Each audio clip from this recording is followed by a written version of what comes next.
Hello प्यारे बच्चों, मैं मुख्तार अंसारी आप सभी का ज्ञान केमिस्ट्री क्लासेस में स्वागत करता हूं। जैसा कि आप लोगों ने मेरी पिछली वीडियो में देखा, उस वीडियो में मैंने अणुसंघ के गुणधर्म के बारे में बात की थी और अणुसंघ गुणधर्म में से जो हमारे दो अणुसंघ गुणधर्म होते हैं, वाष्प दाब का अपेक्षिक अवनमन एवं क्वथनांक उन्नयन के बारे में बात किया था हम लोगों ने। अब आज यहाँ पर हम जिस प्रकरण के बारे में बात करने वाले हैं वो है हिमांक अवनमन तथा परासरण दाब।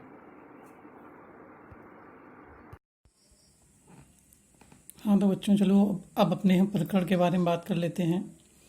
आज का जो हमारा प्रकरण है वो है हिमांक अवनमन। तो हिमांक अवनमन को समझने से पहले हमको जानना होगा पहले कि हिमांक किसे कहते हैं। चलिए देखते हैं हिमांक क्या होता है। तो हिमांक का मतलब होता है कि वेपर प्रेशर, सॉलिड का जब वेपर प्रेशर जो होता है, अगर वो हमारे लिक्विड के वेपर प्रेशर के बराबर होता है तो जो ये पॉइंट होता है, इसी पॉइंट को हम लोग क्या कहते हैं, इसी पॉइंट को हम लोग हिमांक कहते हैं। अब क्या होगा, यदि विलायक में हम लोग, यदि हमारा कोई विलायक था पहले, इस विलायक में यदि कोई हम अवाष्पशील विलेय पदार्थ घोल देते हैं तो क्या होगा, इसके वाष्प दाब में कमी आ जाएगी, जैसा कि आप लोग पहले भी पढ़ चुके हैं। तो इस कमी के कारण जो इसका और इसका वेपर प्रेशर था वो क्या होगा, अब पहले की तुलना में कम ही ताप पर दोनों क्या हो जाएंगे, आपस में बराबर हो जाएंगे। अब दोनों का बराबर होने का मतलब क्या हुआ कि पहले जो फ्रीजिंग पॉइंट था उससे फ्रीजिंग पॉइंट हमारा अब क्या हो जाएगा, कम हो जाएगा। तो यही हमारा क्या होता है, फ्रीजिंग पॉइंट होता है। और जो हमारा इस तरह से फ्रीजिंग पॉइंट का घटना होता है, घट जाना होता है, इसी को हम लोग क्या कहते हैं, हिमांक अवनमन कहते हैं। यदि शुद्ध विलायक का हिमांक कितना है, हमारा TF0 है, तथा विलयन का जो हिमांक है वो क्या है, TF है। तो हिमांक में कितने की कमी होती है, इसको हम लोग क्या करते हैं, शुद्ध विलायक का हिमांक TF0 में से विलयन का हिमांक जो होते हैं उसको घटा देते हैं, तो हमें ये पता चल जाता है कि हमारा जो हिमांक है वो कितना घटा हुआ है। बात समझ में आई। जैसा कि आप लोग यहाँ पर देख रहे हैं, यहाँ पर एक हमारा ध्रुव विलायक है। इस तरह हम लोगों ने किसको प्लॉट किया है, हम लोगों ने वाष्प दाब को लिया है और इधर हम लोगों ने ताप को लिया है। क्या करेंगे यहाँ पर हमारा जो ध्रुव विलायक है, पहले हम लोग इसके ताप को धीरे धीरे कम करते हैं। जब ताप को हम लोग कम करेंगे तो ताप कम करने से क्या होता जाता है, हमारा वाष्प दाब भी कम होता जाता है। ये वाष्प दाब है, वाष्प दाब भी कम हो रहा है और हमारा ताप भी कम हो रहा है। अब ये तो द्रव विलायक के लिए हो गए यहाँ तक। अब इसके बाद क्या होता है, जो सॉलिड का है, सॉलिड में भी लाएंगे हम, तो क्या करेंगे, इसके भी ताप को हम लोग कम करेंगे। तो इसका ताप जब कम होगा तो यहाँ पर जो हमारा एक पॉइंट आएगा, जहाँ पर क्या होगा, ये दोनों हमारे जहाँ हमारा ये द्रव विलायक और जो हमारा सॉलिड का वाष्प दाब है, दोनों यहाँ पर क्या हो जाएंगे, बराबर हो जाएंगे।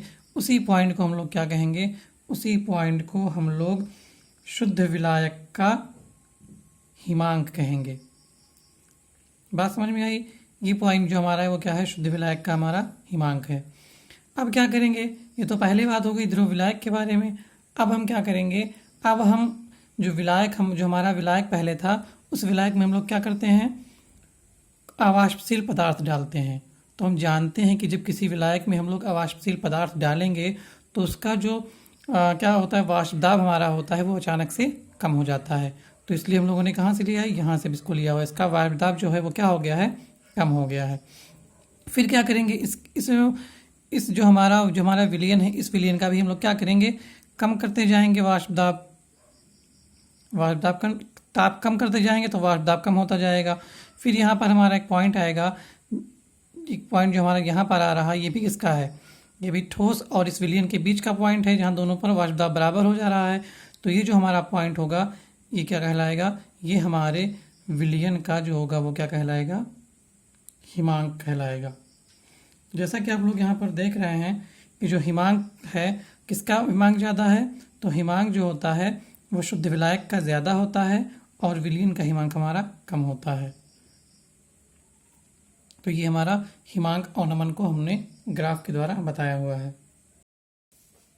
अब अगली बात हम लोग करते हैं, जैसा कि इससे पिछले वाले वीडियो हम लोगों ने पढ़ा था क्वथनांक उन्नयन के बारे में, तो वहाँ भी क्या होता है, वहाँ भी प्रयोग ये दर्शाता है कि जो क्वथनांक उन्नयन वहाँ पर होता था वो किसके समानुपाती होता था, वो मोललता के समानुपाती होता था। यहाँ भी जो हमारा हिमांक अवनमन है वो किसके समानुपाती है, मोललता के समानुपाती है। जब समानुपात का चिन्ह हटाएंगे तो हमारा एक नियतांक आ जाएगा। इस नियतांक को हम लोग क्या कहते हैं, मोलल अवनमन स्थिरांक कहते हैं। जहाँ हमारा जो KF है इसको कहते हैं मोलल अवनमन स्थिरांक। जबकि जो हमारा M होता है हम लोग जानते हैं क्या होता है हमारा, ये विलयन की मोललता होती है, विलयन की मोललता। अब यदि हम लोग क्या करें, यदि जो हमारा M2 है, M2 मोलर द्रव्यमान जो विलय है, विलय के W2 ग्राम किसमें है, W1 ग्राम विलायक में उपस्थित हैं।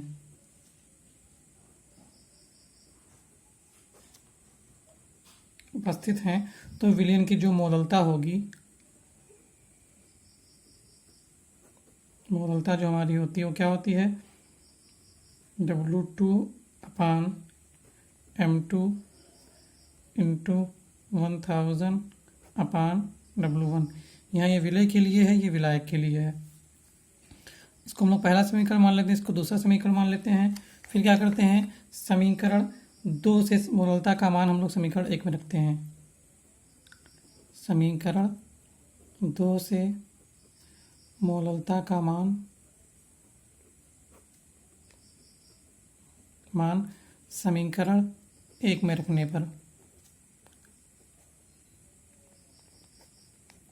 क्या होता है, हो जाएगा हमारा डेल्टा TF जो होगा KF into W2 into 1000/M2 into W1। या अगर हम लोग क्या चाहें, अगर हम लोग विलय का क्या निकालना चाहें और भार निकालना चाहें तो इसको बाहर कर लेंगे। ये हमारा हो जाएगा M2 = KF इंटू W2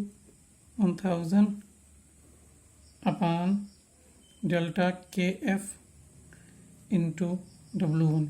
ये जो हमारा फार्मूला है, इस फार्मूले के द्वारा हम लोग क्या कर सकते हैं, जो हम लोग हिमांक में अवनमन को ज्ञात कर सकते हैं और हम लोग जो विलय पदार्थ है उस विलय पदार्थ का अणुभार ज्ञात कर सकते हैं, जैसा कि हम लोग देख रहे हैं। लेकिन यहाँ पर क्या पता होना चाहिए, यहाँ पर हमारा जो KF है वो पता होना चाहिए, जो कि है मोलल अवनमन स्थिरांक इसको कहते हैं। इसका मान जो होता है वो विलायकों के लिए फिक्स होता है।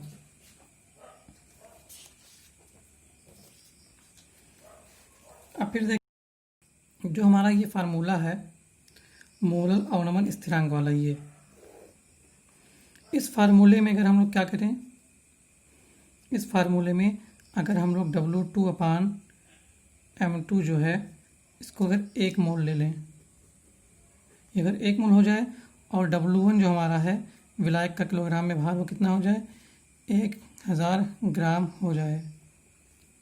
1000 ग्राम अगर हो जाए तो हम लोग क्या पाएंगे, हम लोग पाएंगे कि जो डेल्टा TF है वो किसके बराबर होता है, वो KF के बराबर होता है।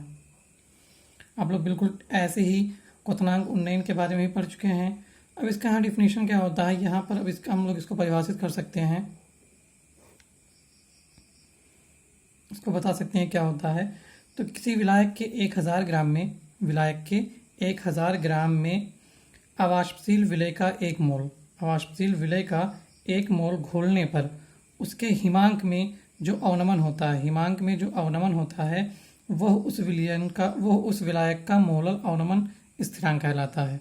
क्या किए हम लोग, 1000 ग्राम विलायक में 1 मोल हम लोगों ने विलय को घोला है। इस दौरान जो हमारा क्या होता है, हिमांक में जो हमारा अवनमन होता है, यही क्या होता है, वो उसके मोलल अवनमन स्थिरांक के बराबर होता है। इसका मात्रक जो होता है, इसका मात्रक होता है केल्विन किलोग्राम प्रति मोल या केल्विन प्रति मोललता, इसका मान होता है। और इसकी जो वैल्यू होती है वो सबके लिए फिक्स होती है, अलग अलग विलायकों के लिए फिक्स होती है। जैसे कि यहाँ पर लिख दे रहे हैं, जो हमारा सॉल्वेंट है ये, और इसकी KF की वैल्यू जो होती है, जल के लिए होता है, जल के लिए 1.86, बेंजीन के लिए 5.10, एसिटिक एसिड के लिए 3.90 और ईथर के लिए जो होता है वो 1.79 होता है। ये बात समझ में आई आप लोगों के? समझ में आ गई होगी बात। तो चलिए, ये हमारा क्या होता है, ये हमारा हुआ हिमांक में अवनमन। अब इसके बाद जो हम लोग जिस टॉपिक के बारे में बात करने वाले हैं वो टॉपिक हमारा है परासरण एवं परासरण दाब। परासरण एवं परासरण दाब को समझने से पहले कुछ बातें हमें जाननी होती हैं पहले, जिनको हम पहले सुन लेते हैं। जैसे कि हमारा होता है एक अर्धपारगम्य झिल्ली। भाई, बिना अर्धपारगम्य झिल्ली को पढ़े हम लोग परासरण दाब को नहीं पढ़ सकते हैं। तो पहले देखते हैं कि झिल्ली क्या होती है। झिल्ली हमारी कोई भी चीज़ हो सकती है जो बहुत ज़्यादा पतली हो, उसको हम लोग झिल्ली कहते हैं। और झिल्लियाँ जो होती हैं वो 3 प्रकार की होती हैं। एक होता है पारगम्य झिल्ली, पारगम्य झिल्ली, एक होता है अर्धपारगम्य झिल्ली, और एक होता है अपारगम्य झिल्ली। क्या होते हैं ये? पारगम्य झिल्ली वह झिल्ली होती है जिसमें विलेय और विलायक दोनों के अणु जो होते हैं वो बाहर निकल जाते हैं। झिल्लियों में क्या होता है, बहुत छोटा छोटा छिद्र होता है। इन छोटे छोटे छिद्रों में से विलेय के अणु भी और विलायक के अणु भी बाहर निकल जाते हैं। दूसरा क्या होता है, अर्धपारगम्य झिल्ली। अर्धपारगम्य झिल्ली में क्या होता है, जो विलेय के हमारे अणु होते हैं वो नहीं निकल पाते हैं, लेकिन जो विलायक का हमारा अणु होता है वो क्या होता है, वो बाहर निकल जाता है। जबकि अपारगम्य झिल्ली जो होती है हमारी, वो उसमें ना तो विलेय के अणु हमारे बाहर निकल पाते हैं और ना ही जो हमारा विलायक होता है इसके अणु बाहर निकल पाते हैं। बात समझ में आई? ये कुछ केमिकल पदार्थ के भी हो सकते हैं, केमिकल भी हो सकते हैं, और नेचुरल चीज़ें भी हो सकती हैं। जैसे कि हम लोग जानते हैं जो अंडा होता है, अंडे के ऊपर क्या होता है, कवच होती है, ऊपर ऐसे कवच होती है। तो इस कवच के नीचे क्या होता है, एक पतली सी झिल्ली रहती है सफ़ेद कलर की। वो जो सफ़ेद कलर की झिल्ली होती है पतली सी, वो झिल्ली जो हमारी होती है वो किसकी तरह काम करती है, वो झिल्ली हमारी अर्धपारगम्य झिल्ली की तरह काम करती है। या जो अंगूर की झिल्ली होती है, ये भी हमारी क्या होती है, ये भी हमारी अर्धपारगम्य झिल्ली होती है। और केमिकल में अगर देखा जाए तो जो कापर फेरोसाइनाइड होता है, कापर फेरोसाइनाइड की जो झिल्ली होती है वो सबसे अच्छी झिल्ली मानी जाती है। कापर फेरोसाइनाइड, कापर फेरोसाइनाइड की झिल्ली होती है वो सबसे अच्छी झिल्ली मानी जाती है। तो परासरण की क्रिया को सबसे पहले किसने खोजा था, एबेनॉलेट ने खोजा था। उन्होंने क्या बताया, उन्होंने बताया कि जब हम किसी क्या करते हैं, कोई बीकर लेते हैं और बीकर में अर्धपारगम्य झिल्ली हम लोग रख देते हैं, और अर्धपारगम्य झिल्ली की एक तरफ सॉल्वेंट रख देते हैं और एक तरफ विलयन रख देते हैं, सोल्यूशन रख देते हैं। तो होता क्या है, तो यहाँ पर हम देखते हैं कि सॉल्वेंट के जो अणु होते हैं वो अर्धपारगम्य झिल्ली में से होते हुए कहाँ जाते हैं, सॉल्यूशन की तरफ प्रवाहित होते हैं खुद। क्या देखा उन्होंने देखा कि अगर हम लोग एक बीकर लेते हैं, बीकर को हम लोग अर्धपारगम्य झिल्ली के द्वारा 2 भागों में बांट देते हैं। अब एक तरफ हम लोग क्या करते हैं, सॉल्वेंट रख देते हैं और एक तरफ हम लोग सोल्यूशन रख देते हैं। तो जो सॉल्वेंट का जो हमारा अणु होता है वो सॉल्वेंट की तरफ से किधर जाता है, सोल्यूशन की तरफ मूव करता है, प्रवाहित होता है। इस घटना को क्या कहा गया, इसी घटना को हमारा क्या कहते हैं, परासरण कहते हैं। क्या कह सकते हैं, कह सकते हैं यहाँ पर हम लोग विलायक के अणुओं का कम सांद्रता से, इसकी सांद्रता कम है, इसकी सांद्रता ज़्यादा है, विलायक के अणुओं का कम सांद्रता से अधिक सांद्रता की ओर अर्धपारगम्य झिल्ली में से प्रवाहित होना परासरण कहलाता है। बात समझ में आई? तो ये हमारी परासरण की क्रिया होती है। अब परासरण की क्रिया को हम लोग दैनिक जीवन में कई जगहों पर देखते हैं। जैसा कि यहाँ देखो, यहाँ पर है, सबसे पहले क्या करते हैं, हम अंडा लेते हैं और अंडे का जो ऊपरी खोल होता है उसको HCl में डालते हैं तो वो खोल घुल जाता है। हमारा जो वाइट कलर का होता है कैल्शियम कार्बोनेट का, वो घुल जाता है। अब इस अंडे को हम लोग कहाँ रखते हैं, इस अंडे को हम लोग जल में रख देते हैं। तो अंडे को जब हम लोग जल में रखते हैं तो हम देखते हैं कि अंडे के अंदर का जो मटेरियल है उसकी सांद्रता बहुत उच्च होती है, जबकि जो हम जल में रखते हैं तो जल की सांद्रता क्या होती है, निम्न होती है। और परासरण की क्रिया क्या होती है, परासरण की क्रिया का मतलब क्या है, लोअर कंसंट्रेशन से हायर कंसंट्रेशन की ओर मूव करना सॉल्वेंट का। तो यहाँ पर क्या होगा, लोअर कंसंट्रेशन हमारा किसका है, जल का है, और जो ये हमारा एग है, एग के अंदर का जो मटेरियल है वो हायर कंसंट्रेशन है। तो जाहिर सी बात है कि क्या होगा, जो इसके जो बीकर में जो जल रखा हुआ है वो बीकर के जल जो होंगे वो अंडे के अर्धपारगम्य झिल्ली को पार करके कहाँ जाएंगे, अंडे के अंदर आ जाएंगे और अंडा हमारा क्या हो जाएगा, फूल जाएगा। बात समझ में आई? तो एक तो ये एग्जाम्पल हो गया। दूसरा हमारा होता है कि NaCl के विलयन में रखा हुआ अंडा सिकुड़ जाता है।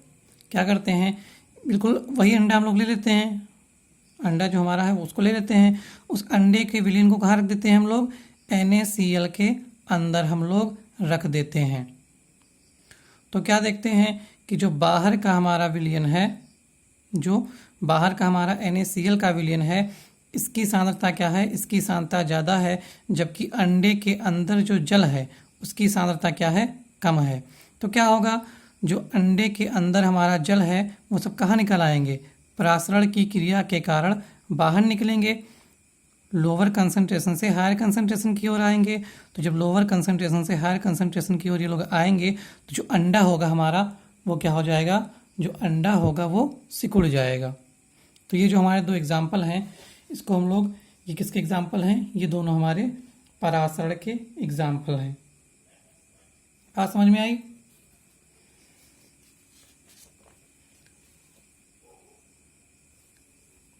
अगला देखते हैं। अब फिर हम लोग बात करते हैं परासरण दाब के बारे में। परासरण तो समझ में आया, अब इसके बाद परासरण दाब के बारे में बात करते हैं। परासरण दाब को समझने के लिए सबसे पहले हम लोग क्या करते हैं, एक फिगर बनाते हैं। एक हम लोग पूरा बीकर लेते हैं, बीकर को दो भागों में बांटते हैं, सेमी परमेबल मेम्ब्रेन यहाँ पर लगा देते हैं, अर्धपारगम्य झिल्ली लगा देते हैं, और एक तरफ हम लोग क्या करते हैं, जल को रख लेते हैं, एक तरफ विलयन को रखते हैं। दोनों में ऊपर हम लोग पिस्टन लगा देते हैं, यहाँ पर पिस्टन लगा हुआ है। अब क्या होगा, यहाँ पर सबसे पहले क्या होगा, यहाँ पर जल है, यहाँ पर विलयन है। तो क्या होगा, सबसे पहले परासरण की क्रिया होगी, और जब परासरण की क्रिया होगी तो जो जल के अणु हैं वो कहाँ जाएंगे, विलयन की तरफ जाने लगेंगे। विलयन की तरफ जाएंगे तो ये पिस्टन हमारा क्या होगा, ये पिस्टन हमारा थोड़ा सा ऊपर की तरफ उठेगा, क्योंकि दाब इधर ज़्यादा होगा तो पिस्टन ऊपर की तरफ उठेगा। अब हम लोग क्या करेंगे, अभी तक क्या हो रहा है, अभी तक परासरण की क्रिया हो रही है। हमें करना क्या हमें जानना है, हमें तो परासरण दाब जानना है। तो हम लोग क्या करेंगे, हम लोग जो ये पिस्टन ऊपर उठ रहा था, इस पिस्टन को क्या करेंगे, धीरे से दबाएंगे, प्रेशर डालेंगे, धीरे से नीचे की ओर दबाएंगे। तो यहाँ पर क्या होगा, जो जल के अणुओं का इस तरफ आना होता है वो क्या हो जाएगा, धीरा थोड़ा सा कम हो जाएगा।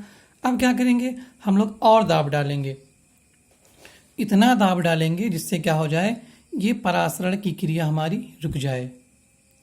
क्या करेंगे, इस विलयन की तरफ पिस्टन पर हम लोग इतना दाब डालेंगे कि जो परासरण की क्रिया हो रही है, जो जल के अणु इस तरफ से इस तरफ आ रहे हैं, वो क्या हो जाए, रुक जाए।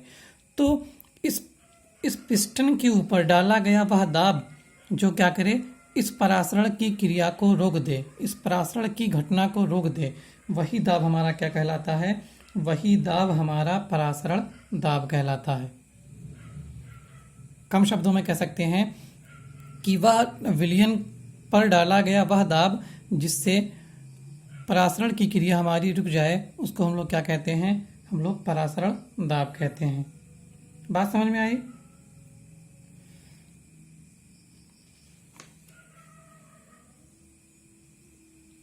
अब हम लोग फिर यहाँ पर देखते हैं परासरण दाब। हम लोग देखते हैं कि यहाँ पर ये भी किससे प्रभावित होता है, ये भी विलय के अणुओं की संख्या से प्रभावित होता है, और ये भी हमारा क्या है, अणुसंग गुणधर्म है। तो हम लोग पाते हैं कि तनु विलयन जो होता है उनका परासरण दाब जो होता है वो मोलरता के समानुपाती होता है। जो परासरण दाब हमारा होता है वो मोलरता के समानुपाती होता है। अब फिर हटाएंगे, समानुपात का चिन्ह हटाएंगे तो नियतांक आएगा। यहाँ पर नियतांक जो हमारा है वो क्या है, आर है। तो क्या होगा, जहाँ पर पाई हमारा क्या है, परासरण दाब है, परासरण दाब है। आर जो हमारा होता है गैस नियतांक होता है, हम लोग जानते हैं गैस नियतांक। और जो हमारा सी होता है ये होती है मोलरता।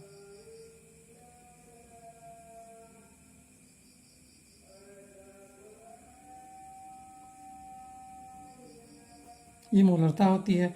हम लोग जानते हैं मोलरता बराबर क्या होता है, मोल बटे आयतन लीटर में। यहाँ हम लोग विलय ले रहे हैं तो आयतन लीटर में ले रहेंगे इसको। फिर क्या करेंगे, इसको हम लोग इसके रूप में लिख देंगे, मोलों के रूप में लिख देंगे। तो पाई बराबर हो जाएगा हमारा N2/V इंटू RT। ये बात समझ में आई?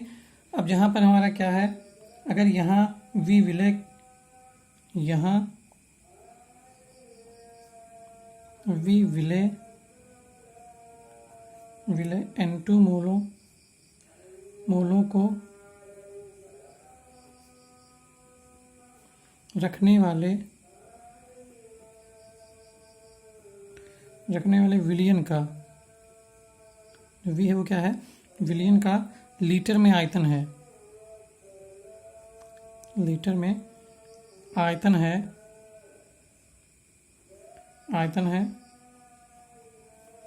और यदि M2 मोलर द्रव्यमान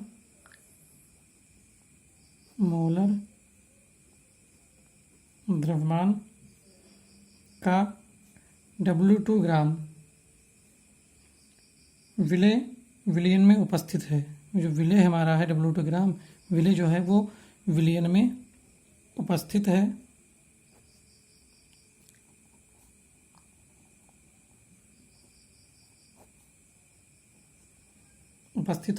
तो क्या लिख देंगे, N2 बराबर W2/M2।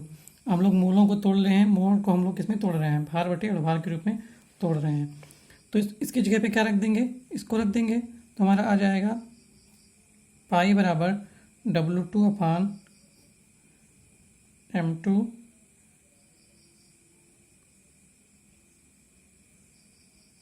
पाई भी बराबर हो जाएगा, इसको इधर ले जाएंगे W2/M2 इंटू RT। फिर इधर कर लेंगे इसको हम लोग, M2 बराबर हमारा हो जाएगा W2/पाई V इंटू RT। ये हमारा फार्मूला हो गया, जिसके द्वारा हम लोग क्या निकाल सकते हैं, जिसके द्वारा हम लोग विलय का अणुभार निकाल सकते हैं। यह हम लोग अगर इसको हम लोग यहाँ करते हैं तो क्या निकाल सकते हैं, हम लोग विलयन का परासरण दाब निकाल सकते हैं। यहाँ पर हाँ तो बच्चों, यहाँ पर हम लोग एक नए टॉपिक के बारे में बात करते हैं जिसका नाम है प्रतिलोम परासरण एवं जल शोधन।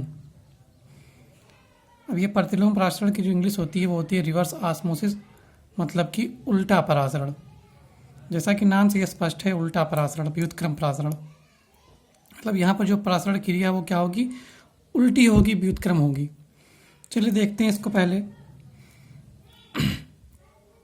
सबसे पहले इसके बारे में बात करने से पहले ये बता देते हैं कि जो ये व्युत्क्रम परासरण की जो क्रिया होती है, इसका इस्तेमाल हम लोग समुद्री जल से शुद्ध जल प्राप्त करने में करते हैं। और उसी बेस पर यहाँ हम बता भी रहे हैं कि कैसे हम लोग समुद्री जल से शुद्ध जल कैसे प्राप्त करेंगे। चलिए देखते हैं। ये पूरा हमारा एक सेटअप है जिसमें हमने अर्धपारगम्य झिल्ली को बीच में लगा लिया है और इस तरफ हमने समुद्री जल को रखा है, दूसरी तरफ हमने शुद्ध जल को रखा है। अब सब यहाँ पर एक हमने पिस्टन लगा रखा है और यहाँ जल को निकलने के लिए एक मार्ग खुला रखा है। क्या करेंगे अब, सबसे पहले जब हम इधर लवणीय जल को भरेंगे और शुद्ध जल को भरेंगे तो हम जानते हैं परासरण की क्रिया होगी। और परासरण की क्रिया जब होती है तो क्या होता है, ऐसा विलयन जिसकी तरफ क्या होता है, सांद्रता कम होती, जिसकी उधर से जो विलायक के अणु होते हैं वो अधिक सांद्र विलयन की ओर जाने लगते हैं। मतलब lower concentration to higher concentration जो हमारा फ्लो होता है वो होने लगता है। फिर हम लोग क्या करते हैं, इधर फ्लो होने लगेगा।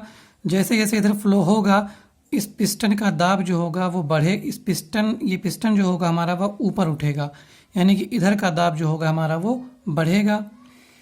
अब क्या करेंगे, अब हम लोग क्या करेंगे, इस पिस्टन पर दाब डालेंगे और पिस्टन पर जब हम दाब डालेंगे तो जो शुद्ध जल के अणुओं का इस तरफ जाना हो रहा था वो धीरे धीरे कम होने लगेगा।